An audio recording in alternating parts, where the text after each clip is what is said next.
Hello, my friends. How are you? I hope you are ready for a grammar lesson.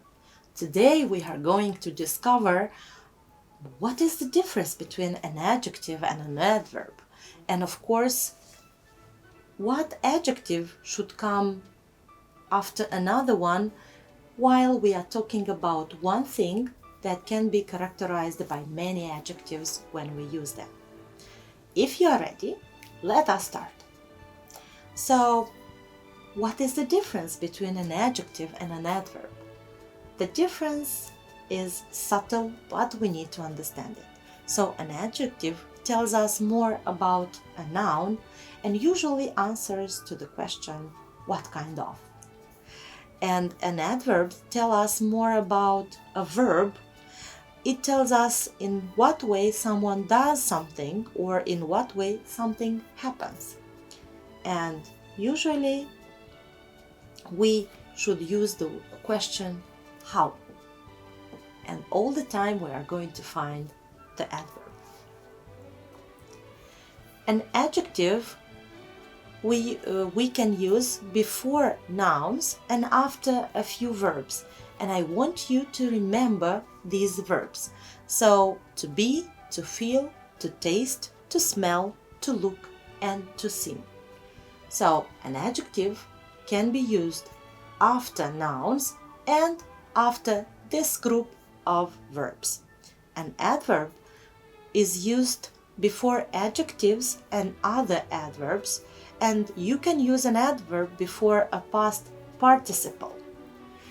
If these rules are too difficult for you, let us find them and let us analyze them into the examples.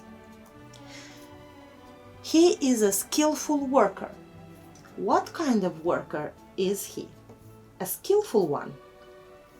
The soup tastes good. So, the verb taste, we have to remember that it should be followed by an adjective. And the adjective in our case is good. Your neighbor seems very strange. Once again, we have the verb to seem, and we know from the previous slide that seem should be followed by an adjective. Let us go with the examples with adverbs. Speak loudly if you want to be heard. So, speak is a verb and loudly is an adverb that describes in what way should he or she speak in order to be heard. And I want you to pay attention to the fact that the adverb has the end ly, and this is one thing that makes it different from the adjective. The exam was incredibly easy. In this case, easy is an adjective, and we know that an adverb can be used before an adjective in order to intensify its meaning. And she was totally disappointed.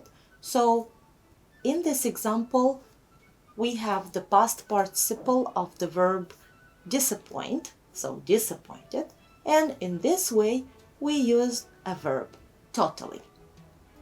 So I hope everything is clear, and now is high time for us to practice. Choose the correct variant. So I want you to look carefully through all these sentences. Try to guess, but no, you are not going to guess. You are going to know for sure. Try to choose the best thing, an adjective or an adverb. And you can pause this video, and after a few minutes we can check together. Are you ready to check? Let us do it. Number 1. He drove home hurriedly because it was getting dark. In this case, we used an adverb because the verb drive is used in this sentence, and we have to choose and we have to show in what way he drove home. So he drove home hurriedly. Number 2. She arrived late. Late, in this case, is an adverb of time. It shows when she arrived. Number 3. The coffee was getting cold. So, in this case, cold is an adjective that characterizes what kind of coffee was there. Number 4. She was trying hard, but it seemed impossible for her to win. In this case, hard is an adverb and shows how she was trying. And impossible is an adjective because it follows the verb seem. Number 5. The flowers smelled beautiful. Beautiful in this case is an adjective, and we use it after the verb smell. Number 6. It snowed continuously for 4 days. Continuously is an adverb because it follows the verb snowed and it shows how it snowed. Okay, if everything is clear, let us continue. Another part of our grammar lesson is order of adjectives.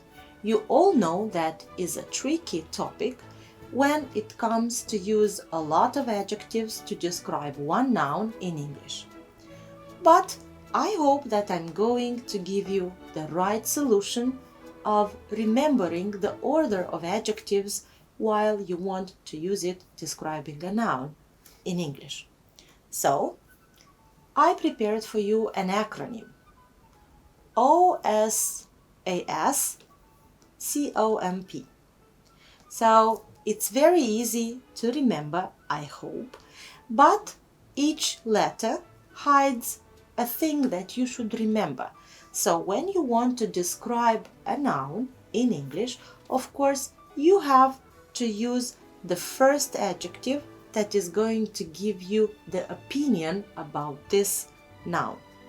Then you have to use, if you have an adjective that describes the size of it, then age, then shape, color, origin, material, and purpose.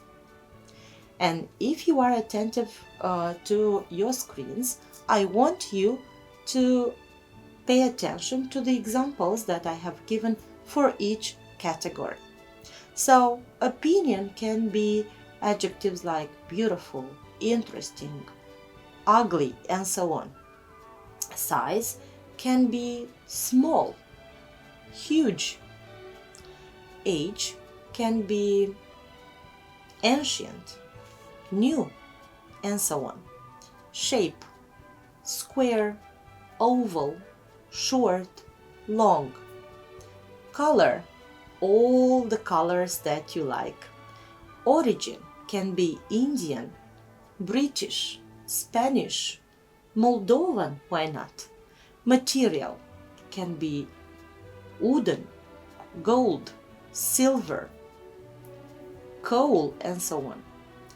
Purpose, riding, cooking, coffee, if we speak about the coffee table. So, my dear friends, you should remember OSASCOMP. So, this is the acronym that is going to give you the possibility to remember the order of the adjectives while you want to describe a noun in English. If everything is clear, let us check what you understood. But don't forget the acronym OSASCOMP. Okay, good. So let us do some practice. And of course, we are going to work together. Place the modifiers at the left of each sentence in the right order.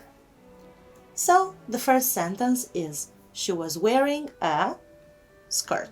And you have to use the adjectives silk, red, and new. The second one, we have things in this store, and the adjectives that you need to use are cheap, good, many. Point C. The colony was founded at Jamestown, Virginia in 1607. So you have to use the adjectives English, first, and successful. So don't forget to use the acronym in order to remember how to use these adjectives. If you didn't remember, pause the video, go back to the previous slide, look once again, and afterwards try to do this task. If you are ready, let us check. A. She was wearing a new red silk skirt. So, new is the age, red color, and silk material. Very good. B. We have many good, cheap things in this store. So, many represents the number and it can go with the group of opinion adjectives. Good is opinion and cheap is also opinion adjective. So in this way we arranged them. C. The first successful English colony was founded at Jamestown, Virginia in 1607. So first is the numeral and it goes with opinion group. Successful is opinion and origin is English. So in this way we used first successful English. Great job, my dear students. Let us continue. The next sentence is D. I always liked jewelry. You have to use the adjectives my mother's, silver, and old. Point E. Whose is house over there? And you have to use the words new, that, brick, and red. Do this thing, fulfill this task, and then let us continue checking. Are you ready? Okay. So D. I always liked my mother's old silver jewelry. My mother's goes into the opinion group. Old is the age and silver is the material. E. Whose is that new red brick house over there? That also goes into the opinion group. New is the age, red the color, and brick material. So in this way we can arrange adjectives very easy. And I hope that you enjoyed our grammar lesson. And one more thing that I want to finish this lesson is a world without adjectives would still have the sun rising and setting, the flowers blooming, the trees bearing fruits, the birds singing, and the bees stinging. But they make our world unforgettable. Have a nice day, my dear students, and don't forget to use all the time adjectives that will enrich your imagination and creativity. Goodbye!